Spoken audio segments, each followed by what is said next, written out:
आदमपुर उपचुनाव के लिए सह प्रभारी बनाए गए राज्यसभा सांसद कृष्णलाल पवार जनता टीवी पर हमारे साथ बात करने के लिए एक्सक्लूसिव मौजूद हैं। सर, सबसे पहला सवाल यही कि बीजेपी भी लगातार बैठकें कर रही है, किस तरह की जो तैयारियां हैं वो भारतीय जनता पार्टी इस आदमपुर चुनाव के संदर्भ में कर रही है? कल पंचकुला में भारतीय जनता पार्टी कार्यालय में, जिसमें हरियाणा प्रदेश के प्रभारी, माननीय मुख्यमंत्री, प्रदेश अध्यक्ष और पूरी प्रदेश कार्यकारिणी की मीटिंग हुई थी। उसमें सभी जिलाध्यक्ष, उसमें मंत्री और सभी पदाधिकारी जो हमारी कार्यकारिणी के थे, उसमें पंचायत के चुनाव को लेकर के और आदमपुर विधानसभा चुनाव को लेकर चर्चाएं हुई। उसके बाद फिर चुनाव समिति की मीटिंग हुई। तो चुनाव समिति की मीटिंग में जो भी डिस्कस हुआ है, माननीय मुख्यमंत्री और हमारे प्रदेश अध्यक्ष को अधिकार दिया है कि और हमारे जो प्रभारी हैं केंद्र के नेतृत्व को, संगठन को अपनी रिपोर्ट भेजेंगे। जो केंद्र नेतृत्व और संगठन जिस नाम पर मोहर लगाएगा, तो भारतीय जनता पार्टी के सभी कार्यकर्ता मजबूती से आदमपुर उपचुनाव को बहुत भारी मत से जीतने वाले हैं। कांग्रेस को किस तरीके से देख रहे हैं? कांग्रेस कह रही है कि कांग्रेस की जो सीट थी वो परंपरागत है और जो कुलदीप बिश्नोई जीता करते थे वो भजनलाल के नाम पर नहीं जीता करते थे, कांग्रेस के नाम पर जो है उनकी जीत होती हुई नजर आती है। बिल्कुल, ये कांग्रेस की गलत सोच है। मैं लगभग मानता हूँ कि 54 साल से केवल भजनलाल परिवार के सदस्य ही वहाँ से लगातार चुने जा रहे हैं। तो आज वो भारतीय जनता पार्टी के कार्यकर्ता हैं, सदस्य हैं।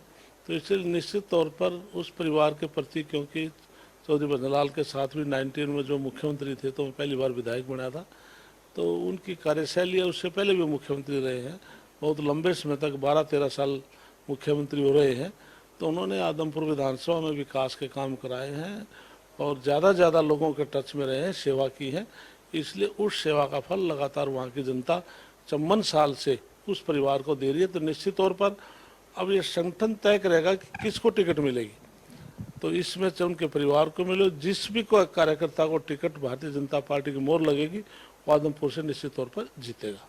सर, आप चूंकि काफी सीनियर नेता है और लगातार आपका राजनीतिक करियर रहा है, एक नई पार्टी आम आदमी पार्टी भी हरियाणा में लगातार जो है अपने आप को स्थापित करने की कोशिश करती नजर आ रही है। आदमपुर चुनाव में भी टाल ठोक रही है। आज उनकी तरफ से उम्मीदवार का ऐलान भी किया गया है। किस तरीके से इस चुनौती को देख रहे हैं? ऐसे है, पीछे जब विधानसभा चुनाव है या इसमें बाई इलेक्शन में, जहाँ पर भी वो अपने ताल ठोकते हैं, बाकी हरियाणा में भी कुछ उनको मिलने वाला नहीं है। प्रजातंत्र है, हर पार्टी को, हर व्यक्ति को चुनाव लड़ने का अधिकार है, लेकिन कोई जनाधार नहीं है। इसके अलावा सर, पंचायत चुनाव का बिगुल जो है फूट गया है। किस तरह की तैयारी भारतीय जनता पार्टी की है? चरणों में कहीं ना कहीं इस बार जो पंचायत चुनाव में होते हुए नजर आएंगे। हाँ, इसके लिए कल हमारी जो मीटिंग हुई थी उसमें तय हुआ था और इलेक्शन कमीशन की तरफ से भी ये अनाउंस भी किया जा चुका है कि हमारे 30 तारीख को जिला परिषद और ब्लॉक समिति के चुनाव होंगे और 2 तारीख को पंच सरपंचों के होंगे।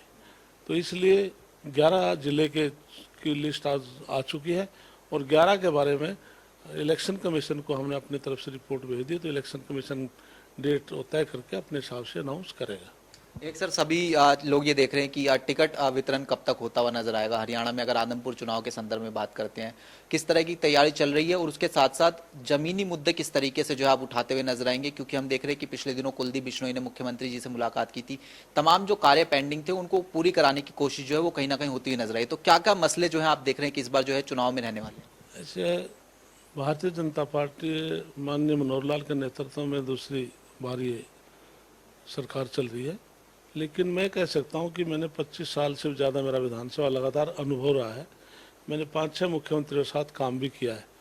मैंने पहला ईमानदार मुख्यमंत्री माननीय मनोहर लाल जी को इतना मजबूती से, ईमानदारी से काम करते देखा है, जो 90 के 90 विधानसभाओं में खुद दौरा करते हैं और जो भी वहाँ के काम होते हैं कोई पक्षपात नहीं करते। जो लिस्ट आती है तो 100% वो सारे अनाउंस करते हैं। पिछली टर्म में सबसे लास्ट 90 विधानसभा भूपेंद्र सिंह हुड्डा का किलोई था, उसमें भी करोड़ों की डिमांड आई। मुख्यमंत्री ने 100% सारी मंजूर की। वो कहते हैं कि हरियाणा प्रदेश हमारा प्रदेश है, हमारा 90 के नंबर विधानसभा के किसी भी उससे कोई विरोध नहीं है। जो विपक्ष के विधायक हैं तो प्रति वर्ष उनको 5 करोड़ रुपए का जो उनको पैसा भी दिया जाता है, जो स्कीम बना कर देते हैं।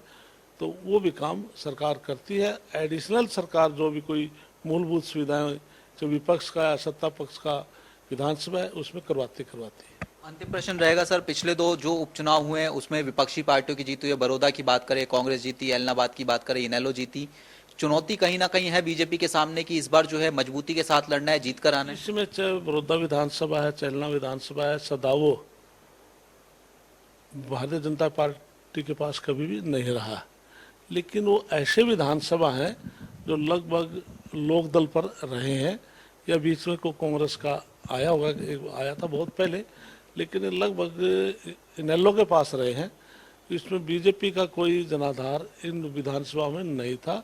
लेकिन 2014 में हमारी भारतीय जनता पार्टी सरकार बनने के बाद या 2019 में अब ये बाई इलेक्शन हुआ, तो इसमें आप मार्जिन देखो ना, इलाहाबाद में 65,000 के करीब भारतीय जनता पार्टी को वोट मिले हैं, और बड़ौदा में भी केवल 6,000 के वोटों से आ रहे हैं, 6500 वहाँ से आ रहे हैं। तो जहाँ पर भारतीय जनता पार्टी का जनाधार बिल्कुल ना के बराबर था, आज हम फाइट में पहुंच गए हैं, बिल्कुल नज़दीक पहुंच गए हैं। तो निश्चित तौर पर आने वाले समय में भी इन विधानसभा में भारतीय जनता पार्टी के प्रत्याशी जीतेंगे। बहुत बहुत शुक्रिया सर। तो ये कृष्णलाल पंवार जी थे जो तमाम मसलों को लेकर जनता टीवी से खास एक्सक्लूसिव बातचीत कर रहे थे। कैमरामैन दीपक चौहान के साथ स्पर्श शर्मा, जनता टीवी, दिल्ली।